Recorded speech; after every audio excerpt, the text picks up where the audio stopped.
अध्यात्म विश्व विज्ञान यूट्यूब चैनल पर आप सभी भाई बहनों का हार्दिक स्वागत समादर करते हैं। आज उस ग्रंथ की चर्चा करें जिस ग्रंथ को भारत में न जानने वाला कोई नहीं होगा, भले ही न पढ़ा हो लेकिन उसका नाम वह जानता है। और ये ऐसे अद्भुत, अलौकिक और युगांतरकारी चरित्र पर आधारित है जिसके नाम से इस देश को जाना जाता है, पहचाना जाता है। संपूर्ण विश्व में भारत की पहचान जिन महान लोकोत्तर विभूतियों से होती है उनमें ये नाम सहज, सुलभ और जिसे कहा जाएगा कि धारा प्रवाह भारतीय जनमानस के ओठों पर रहता है।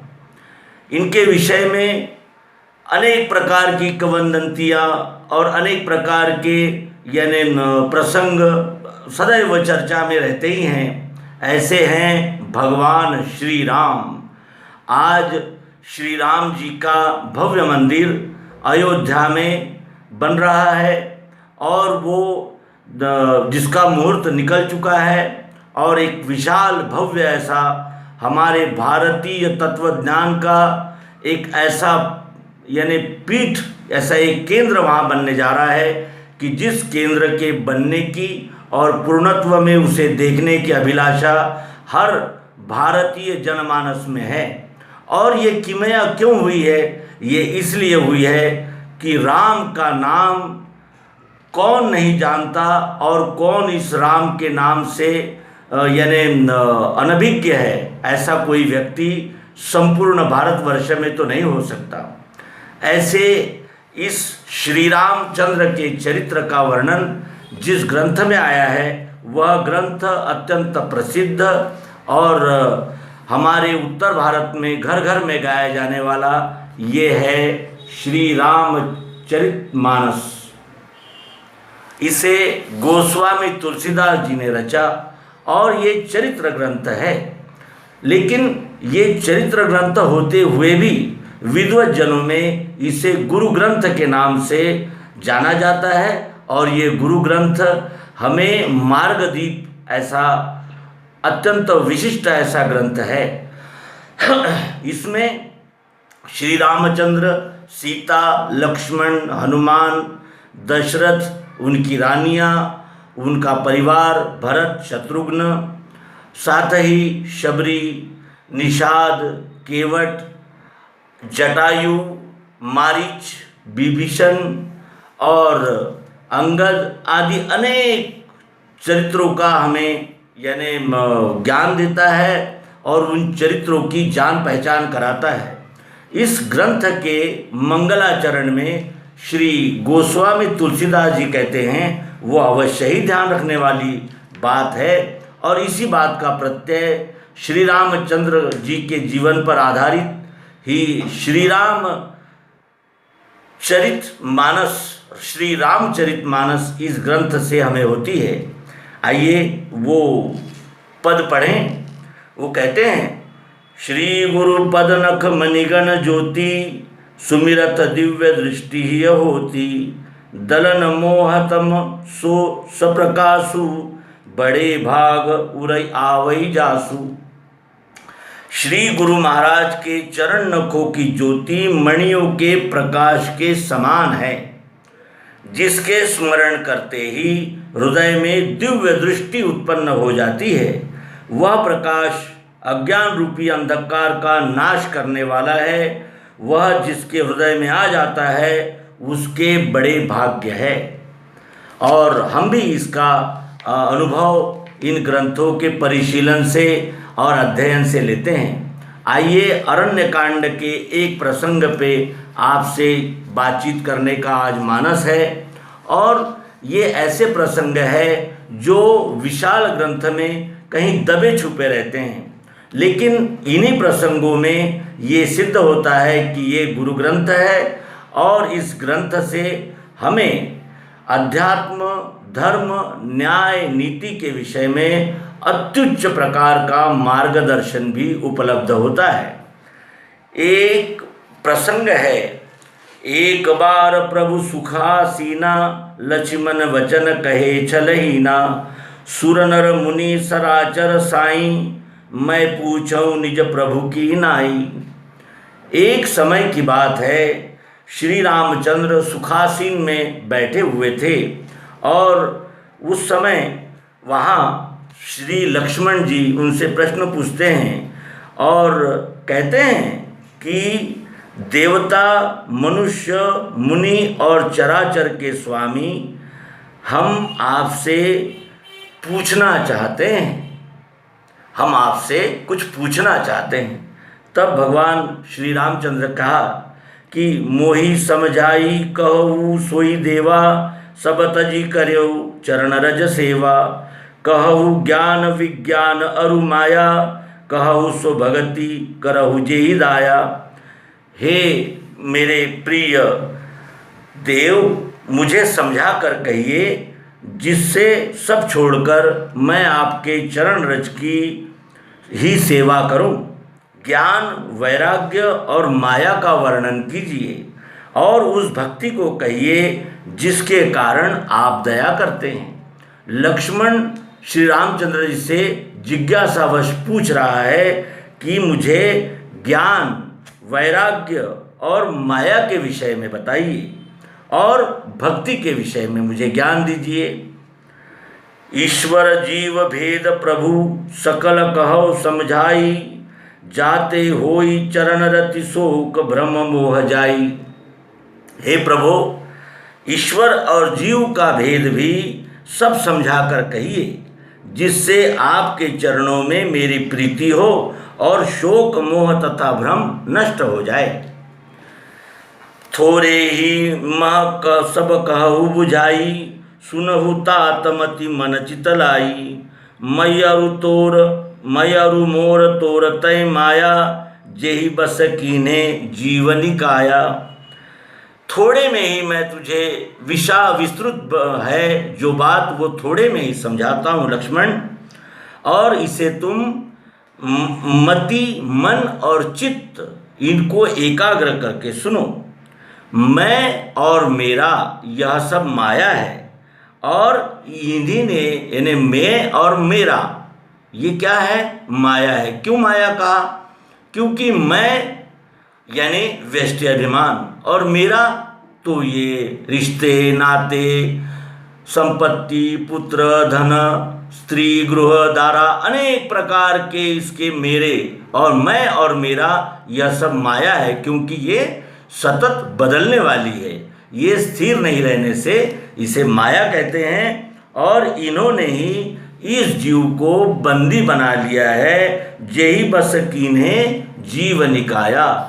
इसी अविद्या माया ने जीवों को अपने बस में करके रखा है लक्ष्मण। गोचर जहाँ लगी मन जाई, सो सब माया जानेहु भाई। तेहि कर भेद सुनहु तुम सोऊ, विद्या अपर अविद्या दोऊ। इंद्रियां और इंद्रियों के विषय जहाँ तक है वहाँ तक इस माया को समझना चाहिए, क्योंकि ये सतत बदलती रहने से क्षर रूप माया, ये गो यानी इंद्रियां और गोचर यानी इंद्रियों से जाना जाने वाला विषय, ये दोनों माया है, क्योंकि ये सतत रूपांतरण होने वाला विषय है। तेहि कर भेद सुनऊ सब तुम सोऊ। उनका भेद मैं अभी बताता हूँ, आप सुनो। एक विद्या अपर है, अपरा है, और एक विद्या परा है। परा और अपरा ऐसी दो विद्याएं हैं, और अपरा विद्या और परा विद्या, इनमें जमीन आसमान का अंतर है। वो कैसे? एक दुष्ट अतिशय दुख रूपा, जा बस जीव पराभव कूपा। एक रचई जगस गुण सब बस जाके, प्रभु प्रेरित नहीं निज बलता के। एक अविद्या दुष्ट है और अत्यंत दुख रूप है। कौन सी विद्या होनी चाहिए जो दुख रूप है? वो अविद्या है, क्योंकि माया ये प्रकृति है। पृथ्वी जल अग्नि वायु आकाश, मन धी और अहंकार, यह क्षर प्रकृति माया है, जो विद्या माया है। लेकिन इन्हीं से जो विकार निर्माण होते हैं 8 प्रकार के, वो क्या है? वो अविद्या माया है, और उसी ने इस जीव को जीव भाव में बांध के रखा है। तो वो कैसे? तो जैसे हम देखते हैं कि पृथ्वी जल अग्नि वायु आकाश, इन 5 महाभूतों से क्या बने हैं? यानी शब्द स्पर्श रूप रस गंध का अनुभव आता है, और इन्हीं का जब अति सेवन और अति यानी आसक्ति, अति आकर्षण में जब ये जीव फंस जाता है तो वही दुख रूप हो जाती है, जिसका कि पूरी तरह हम यानी भोगों में तृप्त भी नहीं हो सकते और हमारी आसक्ति भी समाप्त नहीं होती, क्योंकि इनका हम जितना आकर्षण करेंगे उतने ही ये और बढ़ती जाती है और बढ़ती जाती है। उसी तरह सत्वगुण, रजोगुण, तमोगुण, ये भी उसी प्रकृति माया के अंग है, लेकिन इनसे निर्माण हुए काम, लोभ और क्रोध ये मनुष्य को बांधने वाले हैं। इसलिए वो कहते हैं कि ये अविद्या माया जो है वो दुख रूप है। और एक जिसके वश में गुण है वो विद्या माया, और जो जगत की रचना करती है और प्रभु से ही प्रेरित होती है उसका अपना बल कुछ भी नहीं है, क्योंकि पुरुषोत्तम परमात्मा के साकार स्वरूप में ये माया यानी प्रकृति है। ये उस पुरुषोत्तम विश्वरूप परमात्मा के प्रकाश से ही प्रकाशित है, इसका स्वयं प्रकाश नहीं है। लेकिन जो दुष्ट और अतिशय दुख रूप ऐसी माया है जो कि मैं और मेरा रूप है, वो अत्यंत दुखमय है और वो उसी में जीव को उलझाए रखती है। ज्ञान मान जहाँ एकऊ नाही, देख ब्रह्म समान सब माही, कहिय तात सो परम विरागी, तृण सम सिद्धि 3 गुण त्यागी। ज्ञान वह है जहाँ मान आदि एक भी दोष नहीं है, और जो सब में समान रूप से ब्रह्म को देखता है, हे तात, उसी को परम वैराग्यवान कहना चाहिए। जो सब में समान रूप से ब्रह्म को देखता है। ये दिव्य दृष्टि के विचार इस श्री रामचरितमानस नामक ग्रंथ में आए हैं, जिसका हम अवलोकन कर रहे हैं। और तीनों गुणों को तिनके के समान त्याग चुका हो, वही ज्ञान में सिद्ध है, यानी ज्ञान में वो प्रतिष्ठित हो चुका है। अब माया ईसन आपू कहूँ, जान न कहिए सो जीव, बंध मोक्ष प्रद सर्व पर माया प्रेरक शिव। जो माया को, ईश्वर को और अपने स्वरूप को नहीं जानता उसे जीव कहना चाहिए। जीव किसे कहते हैं? जो माया को, ईश्वर को और अपने स्वरूप को नहीं जानता उसे जीव कहना चाहिए। और जो कर्मानुसार बंधन और मोक्ष देने वाला, सबसे परे और माया का प्रेरक है, वह ईश्वर है। और हम भी अध्यात्म विज्ञान के प्रकाश में ये जान चुके हैं कि पुरुषोत्तम परमात्मा अपना अक्षर भाव क्षर के द्वारा प्रकट करता है, और ईश्वर को जो नहीं जानते हैं उसे जीव कहते हैं। और ईश्वर को जानते ही ये जीव जिसका अंश है वो शिव ही है, क्योंकि जानत तुम ही हुई जाई। धर्मते विरति जोगते ज्ञाना, ज्ञान मोक्ष प्रद वेद बखाना, जाते बेगी द्रवऊ में भाई, सो सम मगति भगति भगत सुखदाई। धर्म से वैराग्य और योग से ज्ञान होता है, तथा ज्ञान मोक्ष का देने वाला है, ऐसा वेदों ने वर्णन किया है। और हे भाई, जिससे मैं शीघ्र ही प्रसन्न होता हूँ वह मेरी भक्ति है, जो भक्तों को सुख देने वाली है। सो सुतंत्र अवलंबन आना, ते ही आधीन ज्ञान विज्ञाना, भगति तात अनुपम सुख मूला, मिलई जो संत होई अनुकूला। वह भक्ति स्वतंत्र है, उसको ज्ञान विज्ञान आदि किसी दूसरे साधन का यानी अपेक्षा नहीं है, किसी दूसरे साधन पर वो आधारित नहीं है, क्योंकि सभी साधन भक्ति की ओर ही प्रेरित करने वाले हैं। जिनको भक्ति की प्राप्ति होती है उनके लिए ज्ञान विज्ञान ये उस भक्ति के अंतर्गत ही आ जाने से उस भक्ति को करते ही ज्ञान विज्ञान युक्त कर्म होने लगते हैं। ज्ञान और विज्ञान उसके अधीन है, ज्ञान और विज्ञान उस भक्ति के अधीन है। और हे तात, भक्ति अनुपम और सुख की मूल है और वह तभी मिलती है जब संत अनुकूल होते हैं। तो इस तरह हमने इस श्री राम जन्मभूमि के पुनरुत्थान और पुनरुद्धान के अवसर पर इस एपिसोड में अरण्य कांड के एक प्रसंग का उल्लेख किया है और यथामति उसका स्पष्टीकरण करने का प्रयास किया है।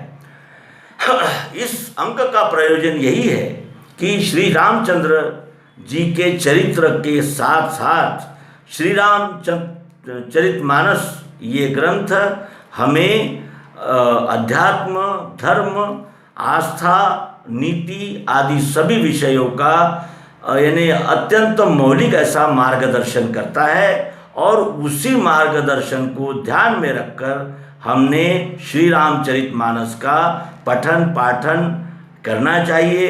अखंड रामायण केवल शब्दों में या छंदों में न होते हुए उसे अंतस्थ मन बुद्धि चित्त अहंकार में धारण करना ही इस ग्रंथ का सच्चा रसास्वादन रसोपान है। ये कहते हुए या इस अंक का समापन करेंगे। नर्मदे हर सद्गुरु भगवान की जय।